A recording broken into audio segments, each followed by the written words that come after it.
Hi, I'm Travis.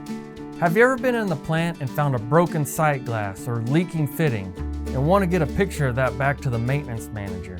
Well, sometimes if you use your phone, you may get too close. It's hard to see, where exactly on the machine the leak is, or if you stand too far back, there's so many fittings you really can't find it. One good feature LubePM has to offer is the annotations of the images.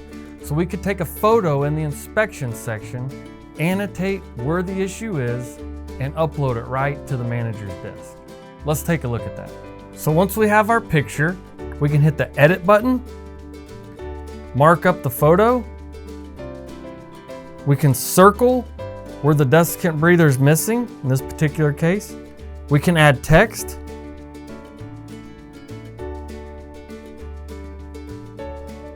Save it. Upon upload of the route, it'll go straight to the manager. Visit LubePM.com to schedule a demo and see all the other great ways it can help your program.